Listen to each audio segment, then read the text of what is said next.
Assalamualaikum warahmatullahi wabarakatuh. Sahabat yang beriman yang dirahmati Allah Subhanahu wa taala. Semoga hari ini kita semua diberikan keberkahan hidup dan kemurahan rezeki oleh Allah Subhanahu wa taala. Amin ya rabbal alamin. Kali ini saya akan berkisah tentang kisah seorang pastor diislamkan Abah Guru Sekumpul.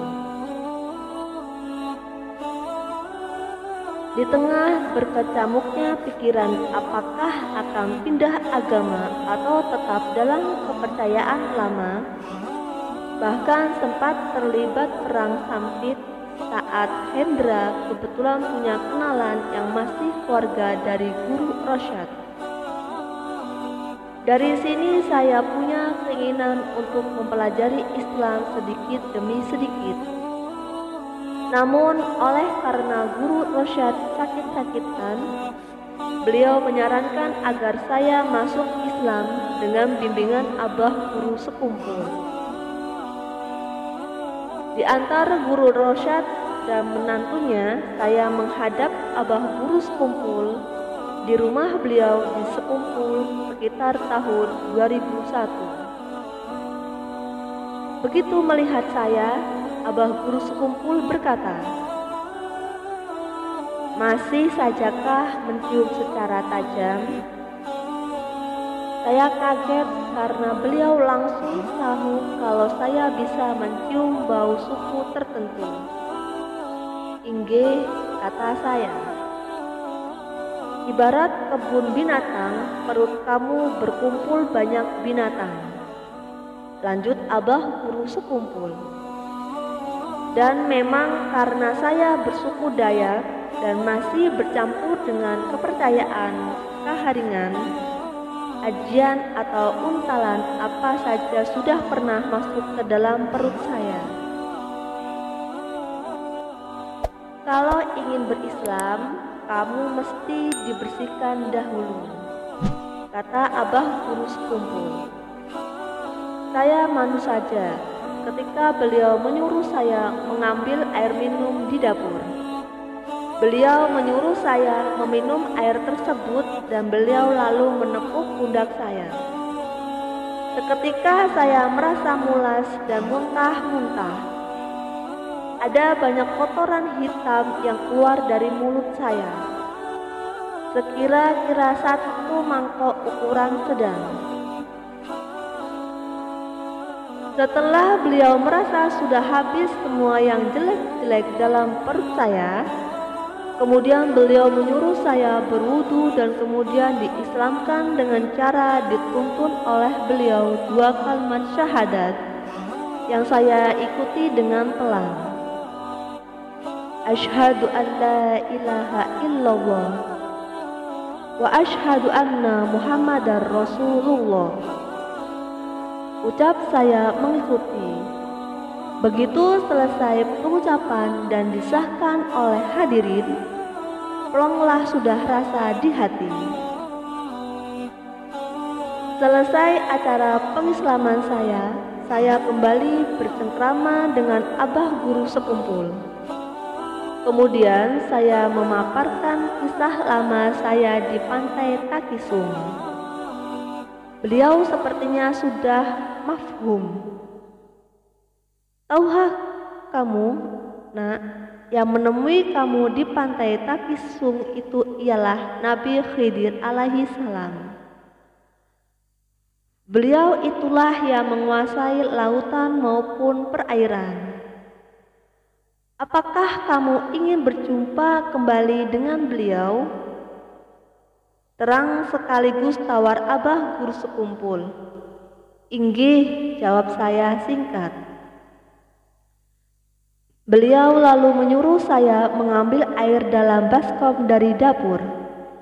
Beliau kemudian menyuruh saya bertawasul ke Nabi Khidir alaihi salam, bersolawat serta menepuk air di baskom itu 3 kali.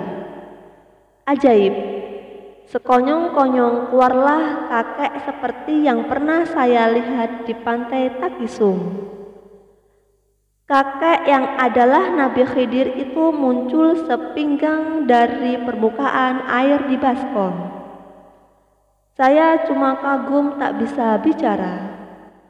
Abah guru sekumpul saya lihat menunduk dan mengangguk 3 kali. Sekejap kemudian Nabi Khidir sudah menghilang.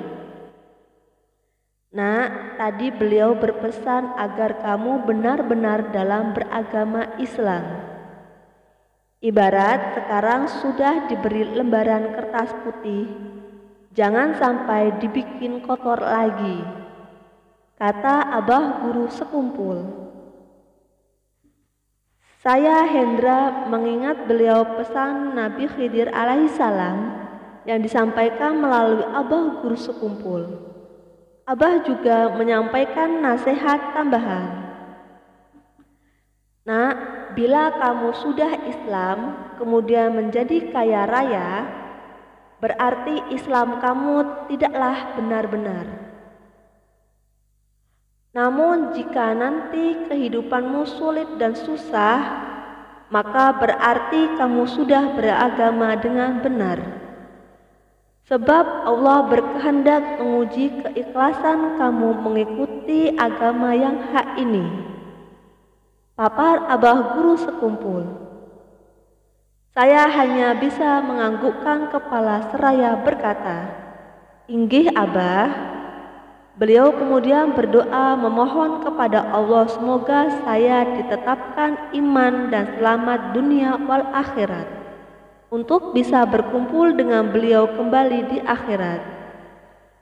Saya merinding jika mengingat peristiwa itu. Perlu diketahui bahwa selama saya menjadi pastor di gereja di Banjarbaru itu, kehidupan saya begitu menyenangkan. Tak ada kesusahan. Tiap kali mau belanja atau apa saja, tinggal ambil duit di kas gereja. Pokoknya sumbangan dari gereja yang lebih tinggi, dari Vatikan dan sumbangan jemaat begitu banyak. Saya tak pernah kekurangan uang, bahkan berlebih. Setelah saya masuk Islam, kehidupan yang susah pun langsung saya temui. Namun untunglah keluarga Guru Rosyad terkadang memanfaatkan jasa saya menyetirkan mobil keluarga mereka. Misal pergi ke undangan acara maulidan dan pengajian. Pernah ada pengalaman aneh atau yang bisa disebut ke rumah abah guru sekumpul. Kami rombongan malam-malam baru saja pulang dari Madurjo di salah satu kecamatan di Kabupaten Banjar. Pada tengah malam, saya menyetir mobil membawa rombongan keluarga Guru Rosyad. Sementara abah guru dan rombongan lainnya di mobil lain di belakang kami. Begitu tiba di kawasan Istanbul, mobil yang saya setir tiba-tiba mogok. Sadarlah saya kalau mobil sudah kehabisan bensin. Tengah malam itu sudah tidak ada lagi kios bensin yang buka. Tak beberapa lama, tibalah mobil di belakang yang membawa abah guru sekumpul. Beliau keluar mobil. "Ada apa, nak?" tanya beliau. "Kehabisan bensin, abah," ujar saya. "Coba cari ember," perintah beliau. Saya pun mencoba mencari ember. Kebetulan di sisi jalan lain ada truk terparkir dan ada sopirnya. Saya tanya apakah punya ember dan syukurlah si sopir truk punya ember. Saya pinjam dan saya bawa ke hadapan abah guru sekumpul. "Ambil air ke sungai," saran beliau. Saya pun turun ke sungai di bawah jembatan Istanbul mengambil air. "Masukkan air itu ke tangki bensin," perintah beliau lagi. Meski agak bingung, saya turuti saja perintah beliau. Masih kurang, tanya beliau. Saya cuma mengangguk. Tambahi lagi 2 ember, tendas beliau. Setelah semua air dimasukkan, saya diperintah menstarter mobil dan ajaib. Mesin mobil hidup dan penunjuk indikator bensin menunjukkan tanda full. Rombongan pun melanjutkan perjalanan. Sebelumnya abah guru sekumpul berpesan, jika sudah sampai ke rumah, buang kembali air dari tangki. Kelebihan abah guru sekumpul lainnya yang saya temui langsung pernah saya lagi sakit dan mesti berobat ke dokter. Namun tak punya duit, saya lantas melapor ke kediaman abah guru sekumpul. Saya ditemani seorang teman. Setelah dipersilahkan penjaga regol, saya masuk. Abah guru sekumpul dari dalam rumah terlihat tergesa sambil memakai sarung. "Kenapa nak? Ada masalah apa?" tanya beliau penuh kasih sayang. Saya pun mengisahkan kesulitan akibat sakit namun tak punya duit.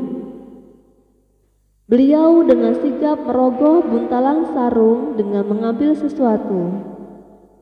"Nah ini nak, untuk berobat," ucap beliau. Saya mengucap terima kasih, mengecup tangan beliau dan permisi.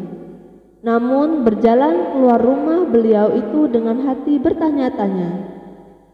Teman saya bilang, ada yang aneh, karena waktu masuk rumah tampak sekali abah guru sekumpul memakai sarung dan mustahil sempat memasukkan uang ke buntalan sarung. Ketika sampai ke dokter saya berobat, periksa dan menebus obat sekali lagi ajaib. Uang yang diminta dokter maupun apoteker totalnya pas 250.000. Sejumlah uang yang dikasih abah guru sekumpul. Pernah saya meminta uang ke paman saya yang adalah pendeta terhormat di gereja Banjarmasin. Namun karena dia tahu kalau saya sudah muslim, saya malah dihardik. Bahkan bukan uang yang saya terima, melainkan hantaman gelas di pelipisanan saya, hingga sobek dan mengucurkan darah. Saya pulang dan mengadu ke abah guru sekumpul. Beliau mengingatkan agar saya tak usah dendam. Rasulullah sering dianiaya, dihina dan dicaci oleh umatnya yang belum beriman. Namun Rasulullah tetap bersabar, tak dendam, bahkan beliau mendoakan agar orang tadi mendapat hidayah dari Allah Subhanahu wa Ta'ala. Nasihat beliau. Wallahu a'lam bishawab. Wassalamualaikum warahmatullahi wabarakatuh.